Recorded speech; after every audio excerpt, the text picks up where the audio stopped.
Thor, played by Chris Hemsworth, is to this day the only character to have had 4 solo movies and 8 appearances in total in the Marvel Cinematic Universe. A longevity that has allowed the God of Thunder to go through many phases, facing multiple challenges and constantly reinventing his portrayal. He went from being an almost Shakespearean mythological figure to a true founding member of the Avengers before ending up in the hands of Taika Waititi. For better or for worse, yes, they're handsome, they shout a lot, they'll be fine. But Thor is above all the character who has had the most dramatic journey in the Marvel Cinematic Universe. He lost both his parents, his brother Loki, almost all of his people, his home, but also his eye, his hammer, and above all, his love, Jane Foster. So many traumas, often unresolved, that made him go through all the stages of grief until he found a new meaning to life. With the arrival of his adopted daughter, Love, one might think that Thor has reached the end of his narrative arc, but it seems to be quite the opposite. Because his actor Chris Hemsworth recently revealed in an interview for the Smartless podcast that he would continue to play the character for some time. Of course, in Avengers Doomsday and Secret Wars, where we already know he will have a major role, but also in what could be a 5th solo film. A film that could make us forget the somewhat clownish Thor of recent years and finally give us a truly badass Thor, worthy of the name. So that's what we're going to explore today. In this video, we're going to look back at Thor's entire journey in the Marvel Cinematic Universe in order to get a glimpse of the character's future. A hero both loved and hated by the public. And for that, we're also going to dive into the source material, directly into some of the best runs of the God of Thunder. And believe me, it's epic. So we're entering the spoiler zone, the danger zone. You're with Kevin Buckhart, your favorite theorist's favorite theorist. Roll the intro.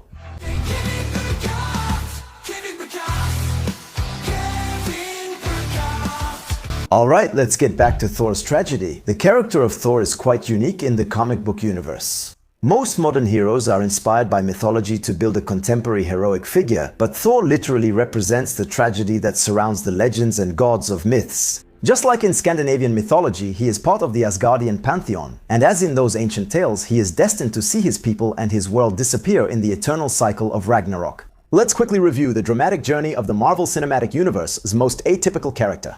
It starts on his coronation day. Loki, jealous of Odin's attention to his eldest son, sabotages the moment by plotting with their enemies. Sworn enemies of Asgard, the frost giants of Jotunheim. Thor, the future king of Asgard, disobeys his father, and Odin punishes him by sending him to Earth without his powers so that he can learn humility. He then enchants Mjolnir.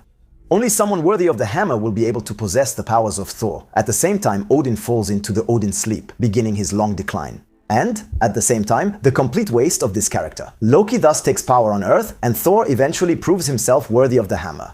He then returns to Asgard to confront his brother, but in the process the Bifrost is destroyed, and Thor no longer has any way to travel between the 9 realms or return to Earth. We learn Loki has teamed up with Thanos to get the Tesseract on Earth, then starts the Chitauri invasion of New York. Thor, feeling responsible for the situation, uses the last of Odin's power to join the Avengers on Earth through the use of dark energy. This is an event depicted in a comic that is canon to the Marvel Cinematic Universe. In Thor, the Dark World, the God of Thunder must face an ancient evil, the Dark Elves, led by Malekith, who was once the possessor of the Reality Stone in the form of the Ether. And during the attack on Asgard, Loki's actions indirectly lead to the death of their mother, a trauma that will bring them closer together. They team up to defeat Malekith before Loki tricks everyone into thinking he's dead again. This film is still one of the Marvel Cinematic Universe's least appreciated.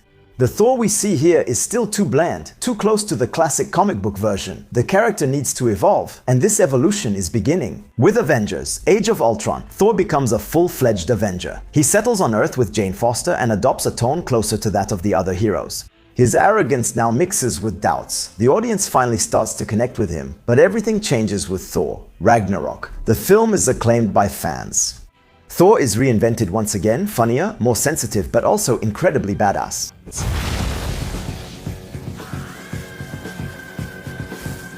Some of the fight scenes are among the most memorable for the character. Once again, Loki has taken Odin's place, and Thor discovers it. Their father then joins Valhalla, which releases Ella, their half-sister and goddess of death. In this movie, Thor loses absolutely everything. First his father, then his hammer, his eye, and finally Asgard, and a large part of his people.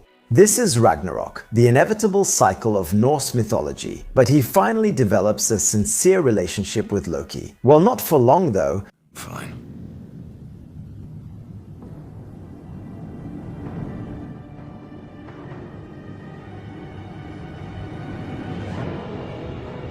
Thanos, who intercepts the survivor's ship, slaughters half of the crew. Thor is completely powerless and witnesses his brother's redemption, immediately followed by his brutal death at the hands of the Mad Titan. Throughout Infinity War, Thor acts like a grieving man, obsessed with revenge. No, rage and vengeance, anger, loss, regret, they're all tremendous motivators. Thanos is just the latest in a long line of bastards, and he'll be the latest to fill my vengeance. Fate wills it. So if I'm wrong, then what more could I lose? He forges a new weapon and returns to Earth to face Thanos. The Russo brothers deliver here the best version of Thor in the Marvel Cinematic Universe. He has everything that works for the character. He is literally the ultimate hero. But once again, his mistake is costly. His hesitation allows Thanos to accomplish the snap and half of the universe disappears. Thor then enters a new phase of grief. After denial comes anger, then bargaining, symbolized by the decapitation of Thanos, and finally depression. Thor then becomes Fat Thor, an extremely controversial decision by the Russos, just like Smart Hulk. Personally, I like the idea. Especially the badass version at the end of the movie, because the pathetic side is honestly really pathetic. Is he asleep? No. I'm pretty sure he's dead. Which also marks the start of the character's decline. After reaching his peak, Thor spends years in depression. At the end of Endgame, he joins the Guardians of the Galaxy and entrusts the leadership of New Asgard to Valkyrie, a new Asgard established in Tonsberg, Norway. The place where the Tesseract was kept in Captain America, the first Avenger, and where Odin met his death. Then comes one of the most criticized films of the Marvel Cinematic Universe, Love and Thunder. So, at first, everyone believed in it, myself included, but the movie quickly turns into the crudest caricature.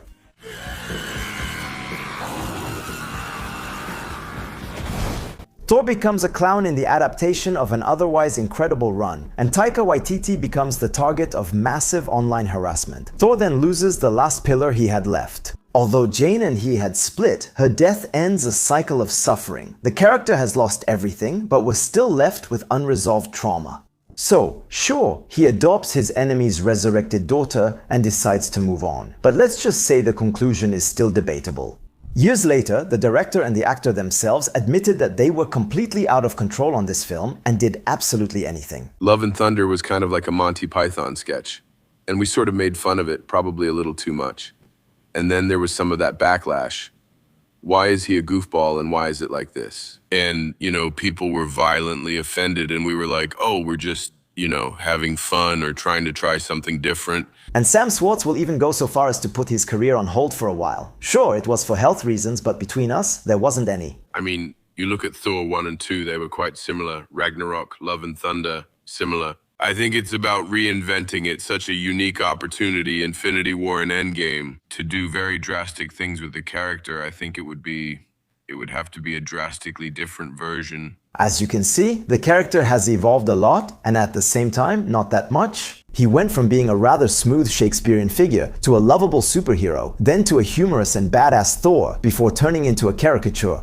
But deep down, Thor mostly went through a very long depression, which the writers couldn't get rid of anymore. His environment changed, his world was destroyed, but he himself didn't really evolve that much. He simply learned that he wasn't the god of hammers, but the god of thunder. Are you Thor, the god of hammers? Because today, where is he really at? Has he become wiser, or is he still the same warrior hungry for glory and battle as he was in his first appearance? Has he really changed his view of the world, or even his view of himself? His torn-out eye was replaced by a prosthetic, as if nothing really changed with him. That's exactly why I agree with Chris Hemsworth.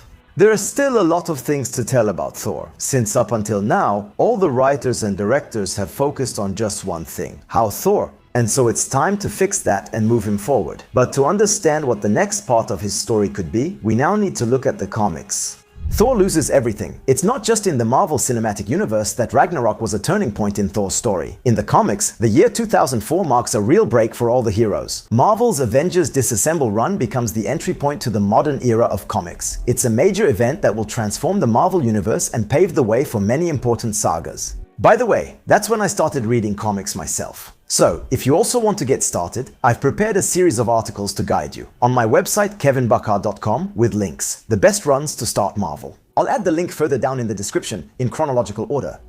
Anyway, after these events where the Avengers as we knew them disappear, Thor has to face the greatest threat of his existence. That's when he discovers the prophecy of Ragnarok. A run we'll discuss next that will cause the extinction of Asgard, its people, and its champion. His hammer then falls from the sky as a symbol and lands on Earth, just like in the first movie Thor, where no one is able to lift it. After these events, the world doesn't hear about Thor anymore, for 3 years, until he reappears in a small town in Oklahoma under the identity of Donald Blake. That's where he rebuilds Asgard in the middle of the desert. The mythical city now floats in the air above the American desert. Thor then sets out to find the lost Asgardians, whose spirits have migrated to Earth to escape Ragnarok. In this run, the author Michael Straczynski completely repositions the character. Thor is now more than just the Avengers spokesperson. Strangely, his presence on Earth transforms him into the God King of an extraterrestrial nation settled on American soil, responsible for the destiny of his people. The character then becomes more solemn and no longer hesitates to oppose the other heroes, especially Iron Man. It's also at this moment that the comics explain something very important. The death of the Asgardians doesn't work like that of other beings in the Marvel Universe. Valhalla is a metaphysical dimension, and Ragnarok is not simply an end, it's a new beginning. The Asgardians return. Of course, they don't retain the memory of their past life, but they resume their role as gods. The ultimate Thor universe is even presented as the incarnation of Valhalla itself. He carries within him the souls and memories of all the fallen Asgardians, which makes him the guardian of all Asgardian culture. But to return to the concept of 616 of a separate dimension, the Marvel Cinematic Universe seems to pick up on this idea. In the post-credits scene of Love and Thunder, Jane Foster is welcomed to Valhalla by Heimdall. Just like in the comics, when Jane Foster, who also has cancer, becomes Mighty Thor and falls in battle, she is also welcomed to Valhalla, but only for a time. Because thanks to the combined magic of Thor, Odin, and Mjolnir, she returns to Earth in a new form, Valkyrie, a heroine tasked with guiding souls to the Asgardian paradise. But that's not all. She also often accompanies Thor and the Avengers on their adventures. So there's a good chance that Valhalla will play an important role in the next adventures of Thor, whether it's in rebuilding a new Asgard that's even more magical than the current one, or in the quest to finally break the cycle of Ragnarok for good, because that's exactly how the Ragnarok saga ends in the comics. Before everything disappears, Thor decides to put an end to the cycle once and for all. And to do that, he follows his father's example. In Norse legends, Odin sacrifices his eye in Mimir's well to gain wisdom and knowledge. But Thor, faced with the gravity of the situation, is going to go even further. He literally tears out both of his eyes in order to drink from the source of infinite knowledge. Then, in a sacrificial ritual, he hangs himself from a branch, the Drasil, the World Tree, placing himself at the edge of disappearance. This double sacrifice grants him absolutely insane powers. Thor then becomes Rune King Thor, probably the most powerful version of the character. He gains full access to the Odin Force as well as infinite knowledge. His eyes are then replaced by blue lights that allow him to see everything. He becomes almost omniscient, capable of manipulating reality itself.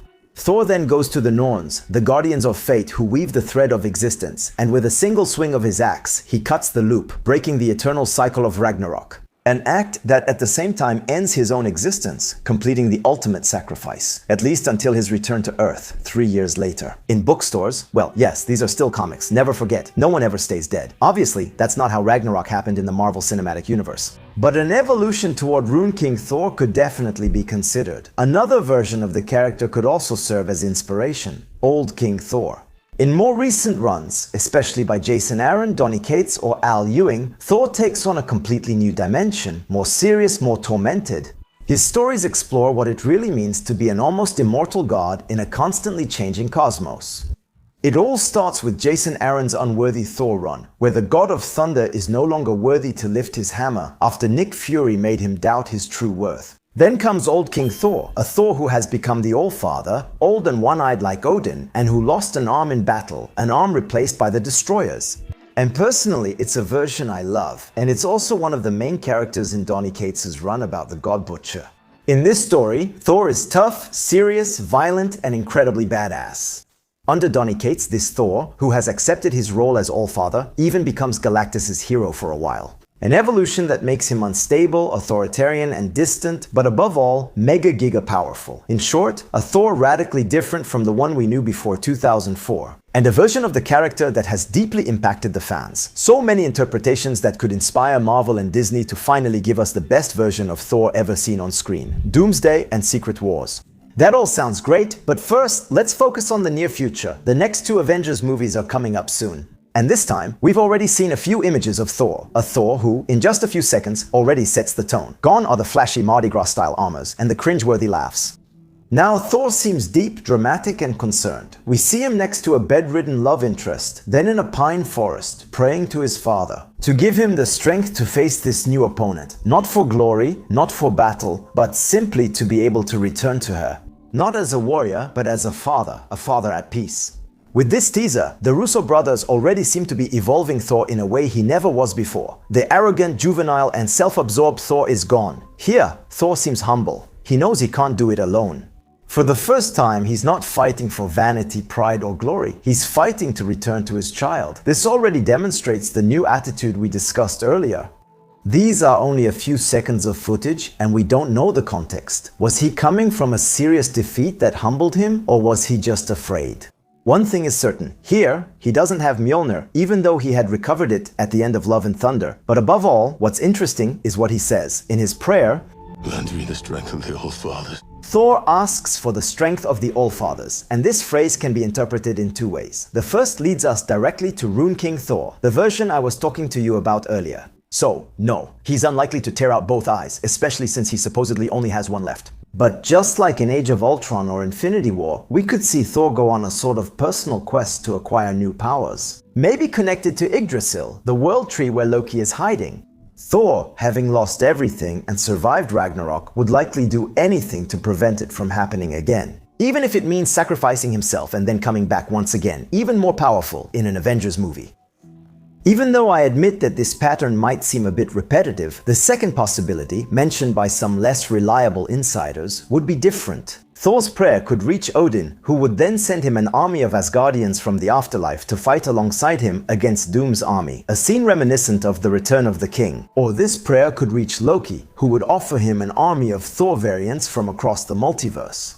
Two pretty wild ideas, both appealing since some rumors mention a Thor who is completely ineffective against Doom, or even a Thor who has been manipulated by him. The idea isn't to make him relive Thanos' trauma, especially since Doom will manipulate everyone in this movie, including us. Thor, though, is a character who works a bit like a diesel engine.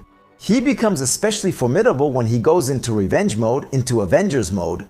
But then, a question arises. Why is Thor crying? Yes, remember, that was the famous question asked by Deadpool in his movie. We see him on a Time Variance Authority screen holding Deadpool in his arms. Agent Paradox said it was an image from a distant future. That happens in the distant future. Why is Thor crying? Obviously, this image is a montage taken from Thor, the Dark World, but still, there's a pretty interesting detail. The scar on Thor's eye was added, a scar he didn't have in the Dark World. The Russo brothers would be wise to use this element, so Thor will likely join the final battle against Doomsday. But after that, we all know the movie should end with the defeat of the Avengers, or at least with the end, the multiverse, and the creation of Battleworld. And Thor once again seems to be one of the important characters in Secret Wars, so there's a good chance he'll be one of the few heroes who survived the end of time. This would cause him to return to Battleworld as one of the few who remembered the world before. In the comics, Doom gains the Beyonders powers and rebuilds a world from the destroyed multiverse's remnants.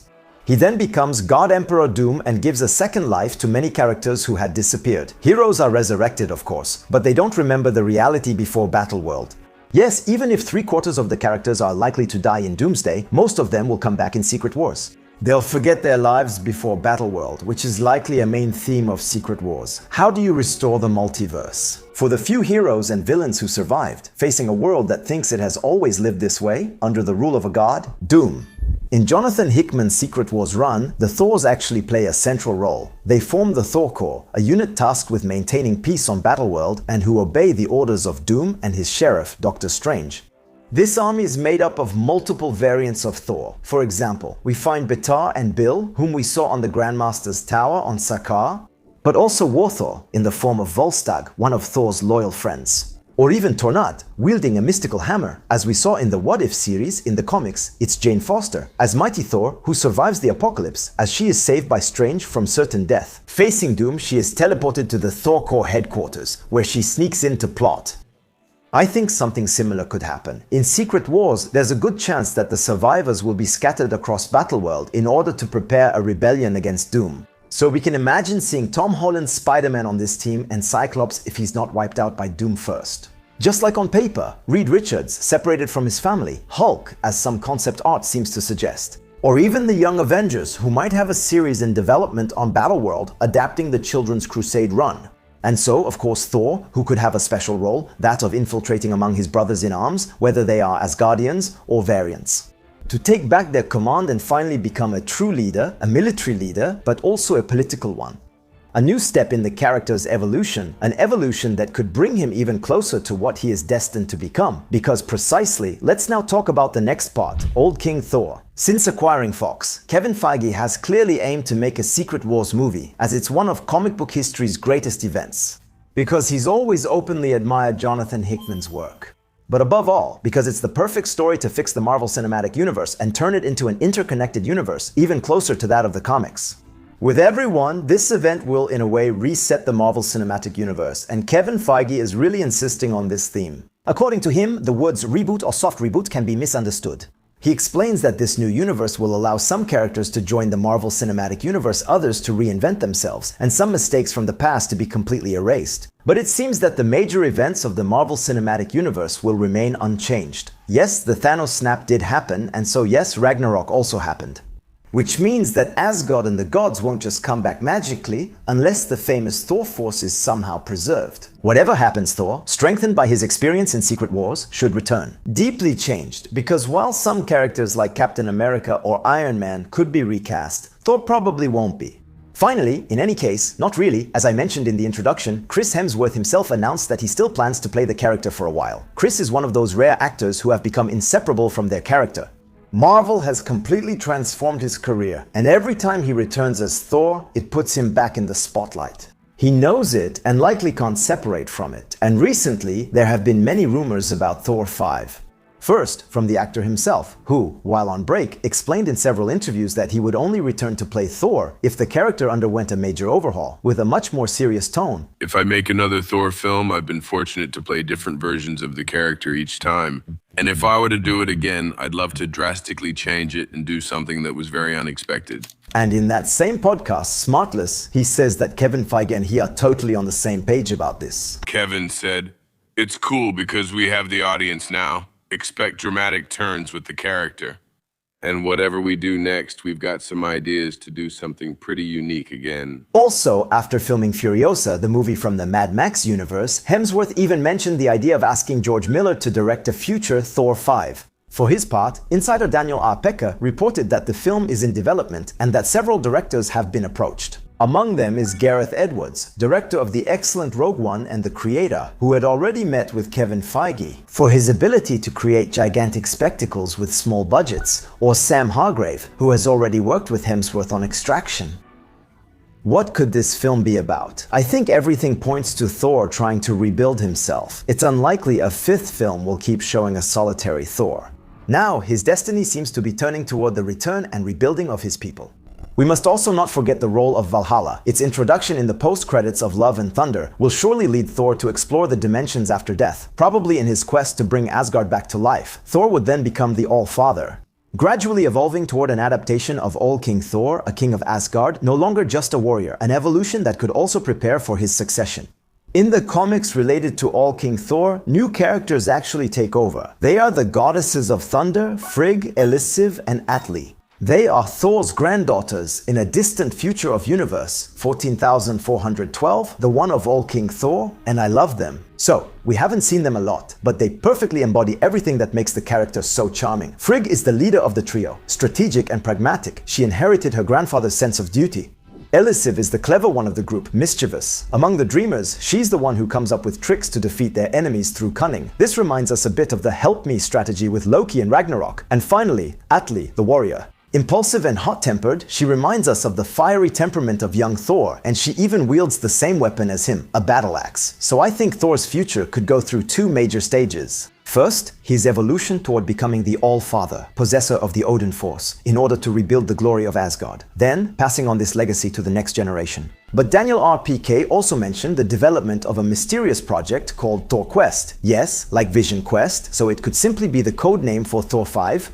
But this title also echoes a young adult novel published by Disney Books in 2023. In this book, we discover the very first quest of a teenage Thor, accompanied by Loki and Sif, who are trying to prove their worth in order to obtain Mjolnir. An interesting detail, maybe trivial, but maybe also a clue about the future of the franchise. And what if instead of a Thor 5, we got a series, animated or not, dedicated to Thor's youth? After all, Tales of Wakanda tells stories about how Wakanda influenced history. Another project, by the way, is in development to explore the influence of the Ten Rings organization throughout the centuries. So, why wouldn't Marvel do the same thing with the history of the Asgardians? A project that would explore the impact of the Norse gods on Earth long before the Marvel Cinematic Universe. And why not with old King Thor, telling his childhood legends to his granddaughters to inspire them? Finally, we know the Galactic Arc will be key to the Marvel Cinematic Universe's future, and Thor might join, especially against Annihilus. But I admit, I'm getting a bit carried away. But admit it, all these ideas would still be pretty awesome. In short, Thor isn't done making us excited, and the possibilities with this character are absolutely thrilling. Now it's your turn. Tell me in the comments how you see the future of the God of Thunder in the Marvel Cinematic Universe. By the way, if you're discovering my channel with this video, I analyze and theorize about Marvel and Detective Comics news every week, so if you enjoyed it, feel free to subscribe. We'll see each other next week, same day, same time. In the meantime, don't forget to stay curious. That's the secret to being happy. Ciao!